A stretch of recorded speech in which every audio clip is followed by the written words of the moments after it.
Dengue জ্বরে যে খাদ্যাভ্যাস, সেই খাদ্যাভ্যাসটা কিন্তু খুবই ইম্পর্টেন্ট। যাদের ডেঙ্গু হয়ে গিয়েছে তারা অলরেডি জানেন ডেঙ্গু জ্বরে কতটা ক্লান্ত হয়ে যান। ডেঙ্গু নিয়ে অনেক সচেতন থাকতে হবে স্বাভাবিক জীবনযাপনের জন্য। আপনাদের সবাইকে বলবো যে ডেঙ্গুর ব্যাপারে আপনারা সবাই জানেন যে ডেঙ্গুর পানি যদি জমে থাকে সেই পানিতে ডেঙ্গি হয়।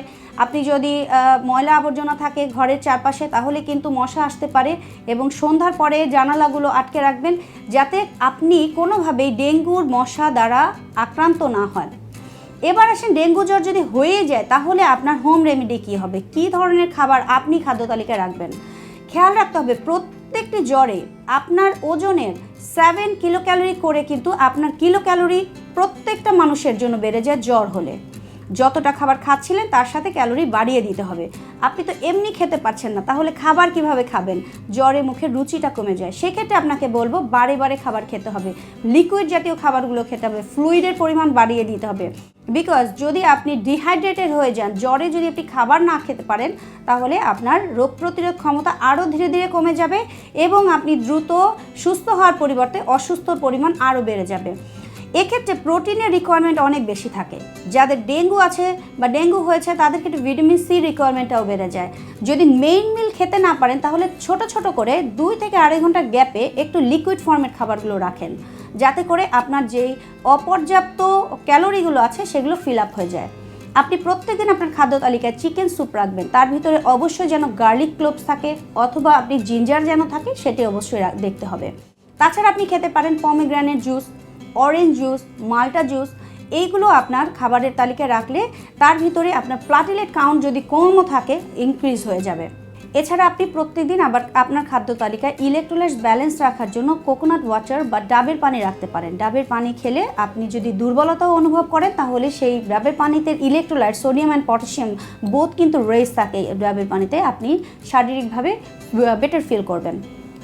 আপনি আপনার খাদ্য তালিকায় প্রত্যেকদিন একটু মেথি পানি রাখতে পারেন। মেথি পানি কি করবে, আপনার যদি প্লাটিলেট কাউন্ট কম থাকে সেটাও ইনক্রিজ করে দিবে। এছাড়া আনতে পারেন পালং শাক। পালং শাক বা স্পিনাচ আপনি স্যুপ করে খেতে পারেন, একটু সালাদের মধ্যে দিতে পারেন, এর সাথে একটু নাটস নিতে পারেন, একটু মিক্সড করে আপনি যদি ওই যে আনারের কথা বলেছিলাম জুস, আনারের যদি জুস না নিয়ে আপনি যদি আনারটাকে সরাসরি নিয়ে নেন, একটু ফ্রুট সালাদ করে, fruits salad and fruits mix সালাদটা কিন্তু অনেক ভালো কাজ করে আপনার ডেঙ্গু পেশেন্টের জন্য।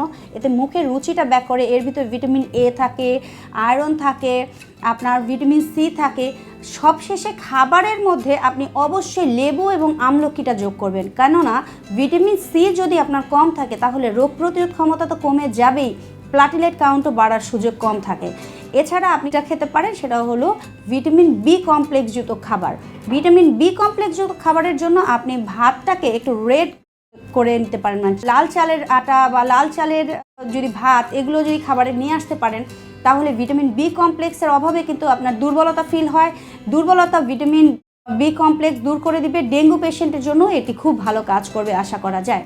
যদি সব মিলিয়ে আপনি আপনার পেটের যদি কোনো রকম কমপ্লিকেশন না থাকে, যদি দুধ হজম করতে পারেন তাহলে খাবারের তালিকায় একটু দুধ রাখেন, কেননা দুধ আপনি সুষম ফুডের ভিতরে একটি সবচেয়ে আদর্শ খাবার আমরা বলে থাকি।